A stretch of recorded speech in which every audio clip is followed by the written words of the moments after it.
In this video, we are going to work with the slope-intercept form, a very powerful equation that will allow you to graph linear equations very easily. So we have here a 4-quadrant grid for our graphing, and we're going to start off not by jumping right into the actual slope-intercept form, but seeing how we can create a line when we are just given the slope and the y-intercept of a line. So, first thing we've got to do is remind ourselves what slope is. Slope is the steepness of a line. How fast is it going up as it is moving to the right? Or how fast is it going down as it is moving to the right? And the y-intercept is the coordinate where the line touches and passes through the y-axis. So even though they say the y-intercept is -3, what this really is a coordinate. It's the coordinate 0, -3, because we are going through the y-axis. And in order for that to happen, our x-coordinate has to be 0. Now, since we have this coordinate, let's go ahead and put it on our graph. 0, -3 is going to be right about there. So we have our y-intercept graphed, but we have a line, or we want to have a line that is passing through that point. And if we don't know the slope, well, there's infinitely many lines that we could have that go through that point.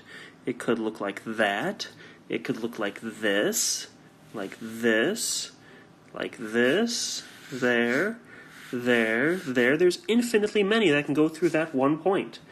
So, what we need to do is figure out our slope. And thankfully, the slope has been told to us. It is 2/1. And what we need to remember here is that slope is considered rise over run. That's one way it is thought of. Rise is how is it changing with the y value? How much is it going up or down? And run is how much is it changing with the x value? How much is it changing as we go to the right? Now, some teachers would say that it could go right or left, but the way that I'm going to be teaching you today is that we are always going to go to the right, and the top number, our rise, will be either up or down, depending on if the number is positive or negative. So, we have a +2, so we're going up 2. And we have a 1 underneath, so we're going to the right 1. And look how this works. From our y-intercept, we go up 2, 1, 2, and we go over 1. So I'm going to want to put a point right there. And it's not the best, but you get the idea. Now we do it again.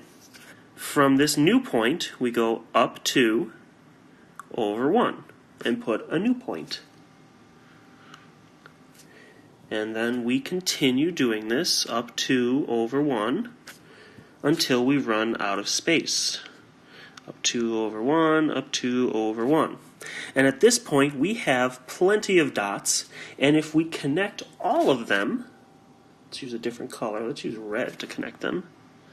You should use a straight edge, but I don't have one. If you use a straight edge to connect all of them, you will get the line that has the y-intercept of -3 and the slope of 2 over 1. And that's what it's going to look like. Not too bad. Now, if you really want to be slick about it, you could say, you don't need to put all these extra points in here, because to draw a line, all you need is 2 points and you can connect them. That is true. But if you want to get the best practice that you can of using your slope to graph, you're going to want to do just as I showed you. Keep continuously going up 2 over 1, up 2 over 1, so that you get that method ingrained in your head. But there we go. We have just graphed our first line. Let's try another one. Why don't you try this one on your own?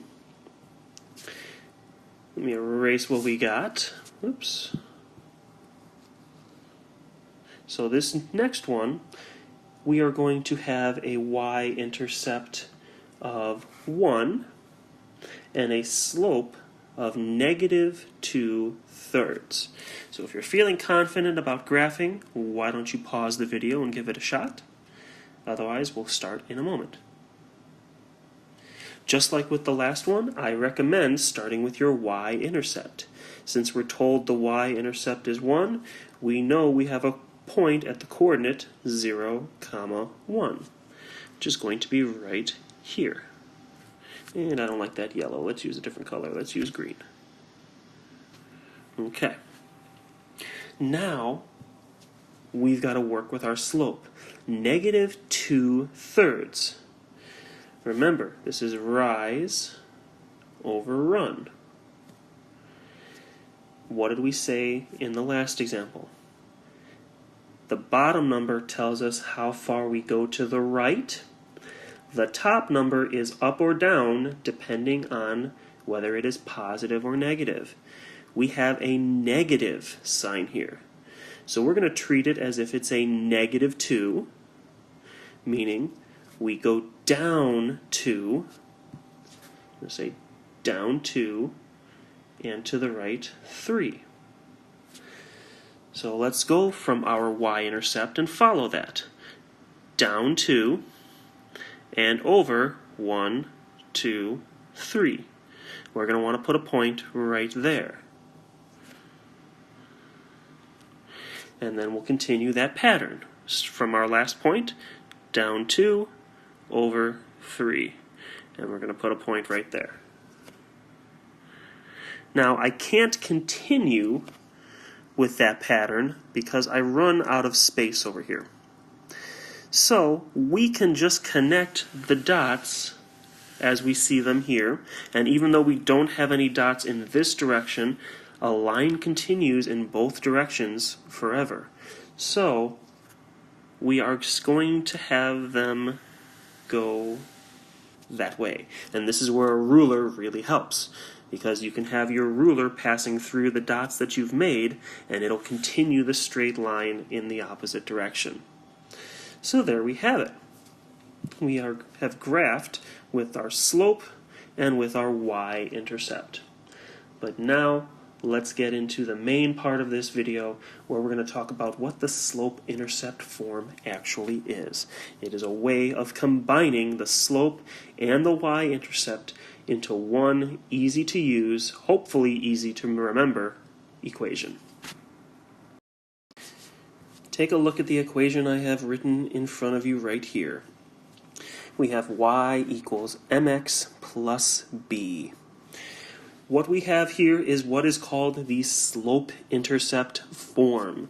Y equals mx plus b, and you want to commit this to memory.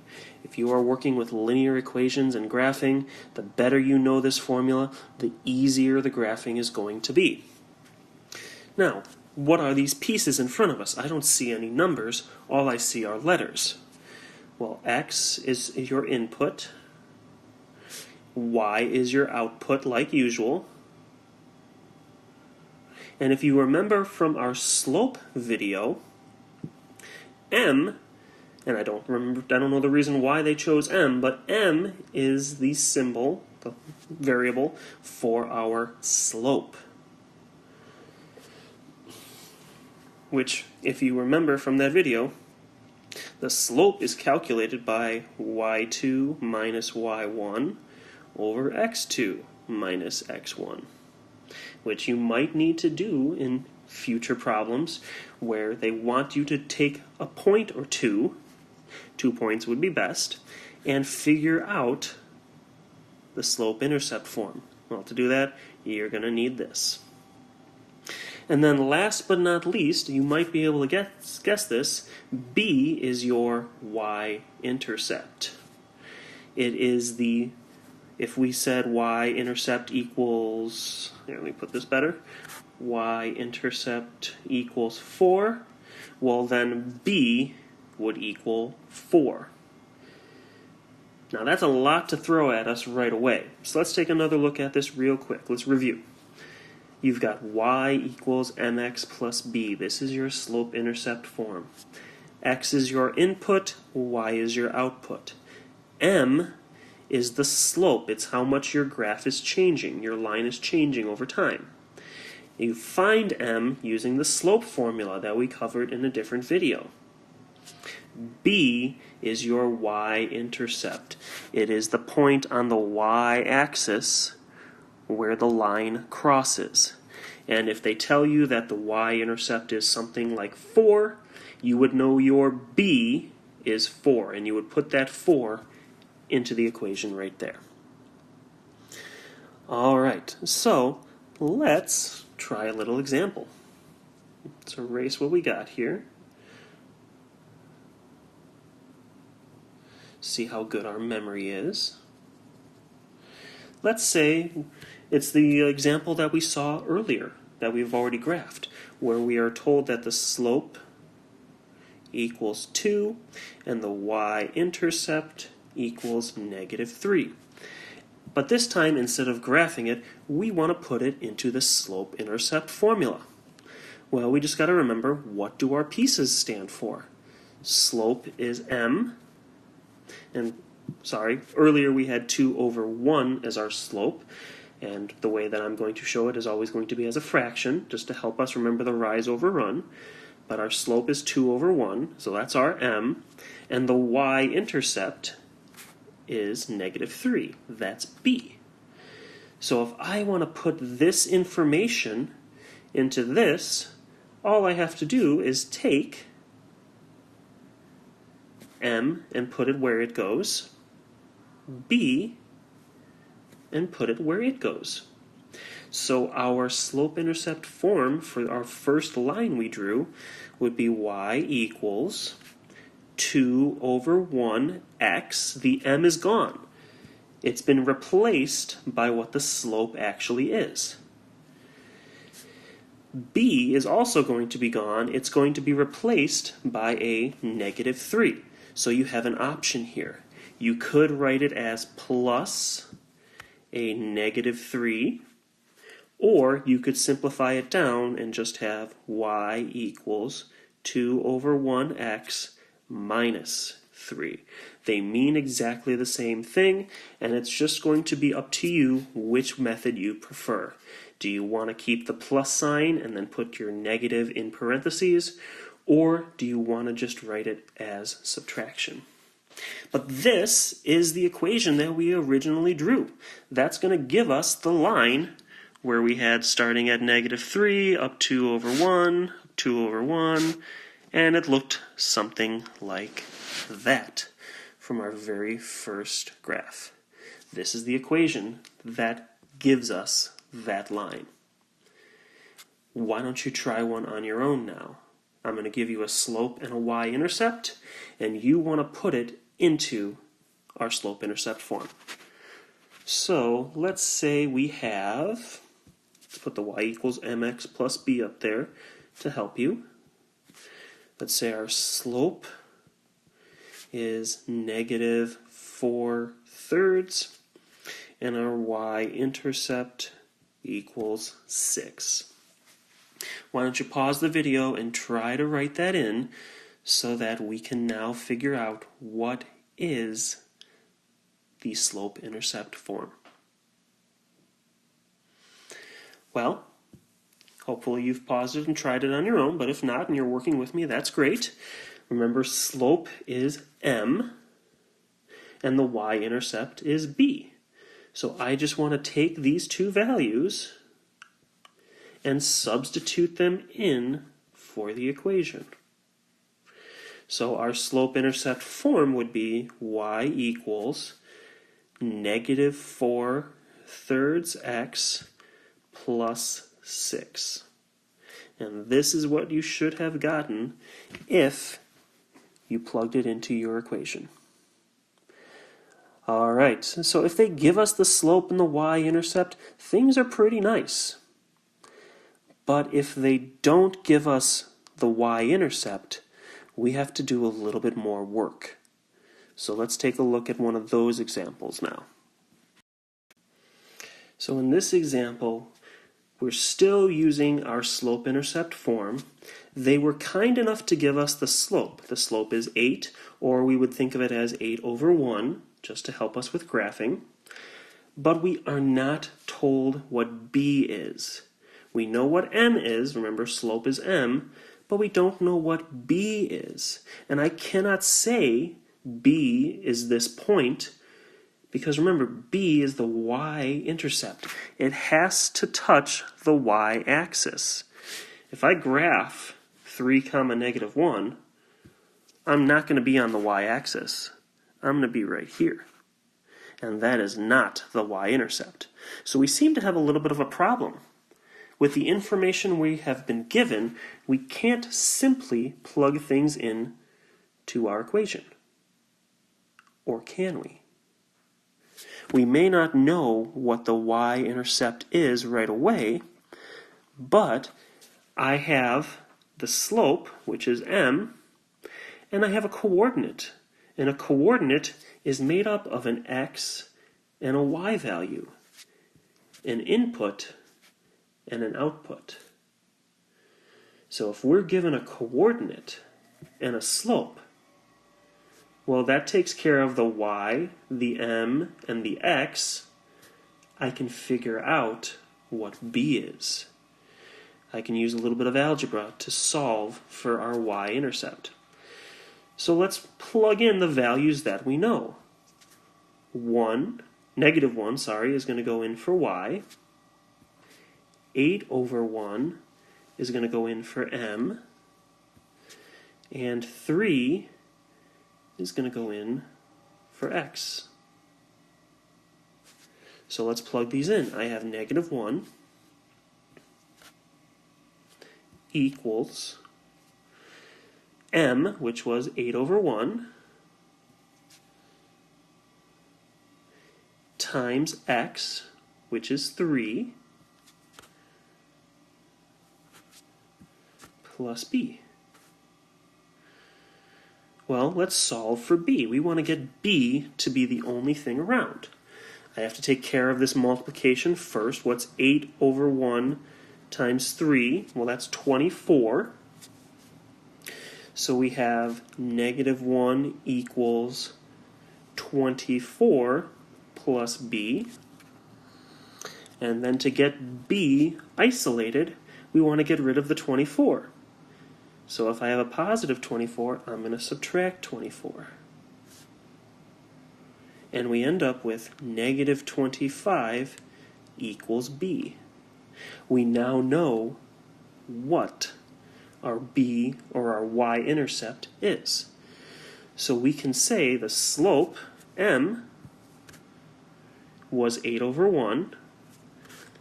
b is negative 25. And our final equation in slope-intercept form is y equals 8 over 1 x minus 25. And there we go. It took a little bit more work, but we had everything we needed even though they didn't give us the y-intercept to start off with. Now there's just one more topic we need to get into for this lesson. I know this video is getting a little bit long, but I thank you for sticking with us. What we need to do is, what if we're given a standard form equation and we want it to become a slope-intercept form equation? Let's see what we can do.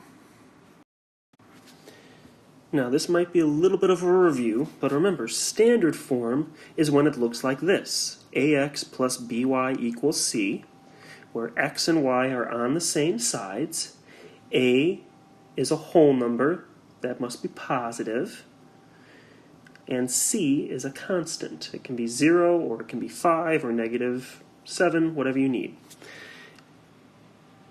Our slope-intercept form is over here. Y equals mx plus lowercase b. This b is not the same as that b. These are different forms. And if we are given something that's in standard form, we might want to change it into slope-intercept form. I'm going to show you how to do that. So first, let's get an example. Let's say I have 6x plus 2y equals 10. Hopefully we can see that this is in standard form. My a is 6, my capital B is 2, and my c is 10. I want to change it into slope-intercept form, which means y and x can no longer be on the same side, and y has to be all by itself. It can't have anything next to it like we see here. So we're going to have to do a little bit of algebra. We're going to have to rearrange our standard form so that in the end we have slope-intercept form. Let's start by getting x and y on opposite sides. We want y to be on the left side, and it already is, so I'm going to have to move my x. I'm going to start by subtracting 6x. And remember, I use subtraction because I don't want to separate the 6 and the x. I want them to stay together. So we subtract all of this whole piece here. If I tried using division, it would separate or split them, and I don't want that. So I'm going to subtract 6x from both sides, which gives me 2y equals negative 6x plus 10.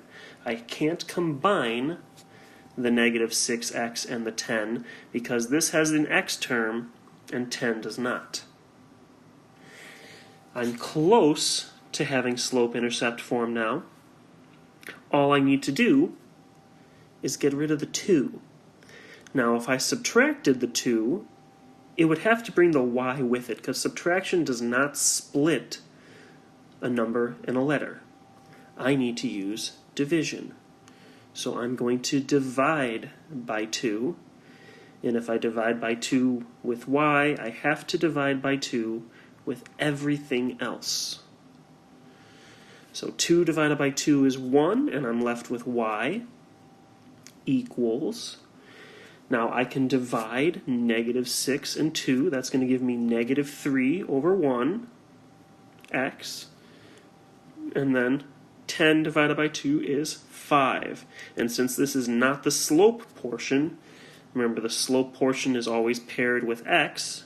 Since it's not the slope, I don't need to keep it as a fraction, and it's going to become 5 there. And this now is my slope-intercept form. This equation and our original equation are equivalent. They are the same. They just look different. If we were to graph based off of the standard form and then graph based off the slope-intercept form, we would get the exact same line. So let's do that. Let's graph. I'm going to first use my standard form. Okay, so let's erase all this just so I have a little room. And remember, if we want to graph from a standard form, we need to get our x and our y intercepts. So we can say for the standard form the x-intercept and the y-intercept. Well, we have to pretend one of the variables isn't there. So if I pretend the 6x is gone, so I'm just going to do this to get rid of it, I have 2y equals 10, which means the y-intercept is 5. Hey, wait a minute. Y-intercept is 5. Y-intercept is 5. It's starting to work out. So that means our coordinate here would be 0, 5. Now for our x-intercept, if I got rid of the y, it's not going to give us as nice of a number. It's going to give us a fraction, which is 5 over 3, or 1.66 repeating. So we don't get a whole number, but that's still going to be our y-intercept, so we're going to have 1.66 repeating, 0. An x-intercept is what that is, not the y-intercept. I misspoke. So if I graph this line based off of the standard form, I'll want to put points at 0, 5 all the way up here. That's our y-intercept. Our x-intercept is somewhere down here, maybe about there. roughly, and I would connect them with a ruler. That's our line. Well, let's see what happens if I were to use the slope-intercept form. Our y-intercept is 5, so that's going to be right here, just like we saw earlier. And the slope is -3/1, meaning we are going down 3 over 1. Down 3 because it's negative, and the top is the rise of how much it's going up or down, and the bottom is the run, how much it's going to the right. So from here, I want to go down 3 over 1, and look, it's right at just about the same spot it should be, based on my freehand from before. So we've got a dot here, and then once again, we go down 3 over 1. So we are really close to where we should be. And actually, I made a mistake there where I put it. 1, 2, 3 over 1. Yep, and there we go. So there we have it. Now, we can see that the standard form and our slope-intercept form give us the same line. It's very nice and very convenient. And I just realized, sorry, that my graph is off because I didn't put it at the correct y-intercept. I put it at the wrong y-intercept, so I should have counted better. My bad. That was our y-intercept. That was our x-intercept. That was correct, so our line looked like this. And then when I used our slope-intercept form, starting here, down 3, 1, 2, 3 over 1, we would have the point here, and then once again, down 3 over 1, we would have had the point there, which is the exact same line. So there you have it. Sorry for my goof up, but I'm allowed one every once in a while. Hope you found this video useful, and good luck with your slope-intercept form.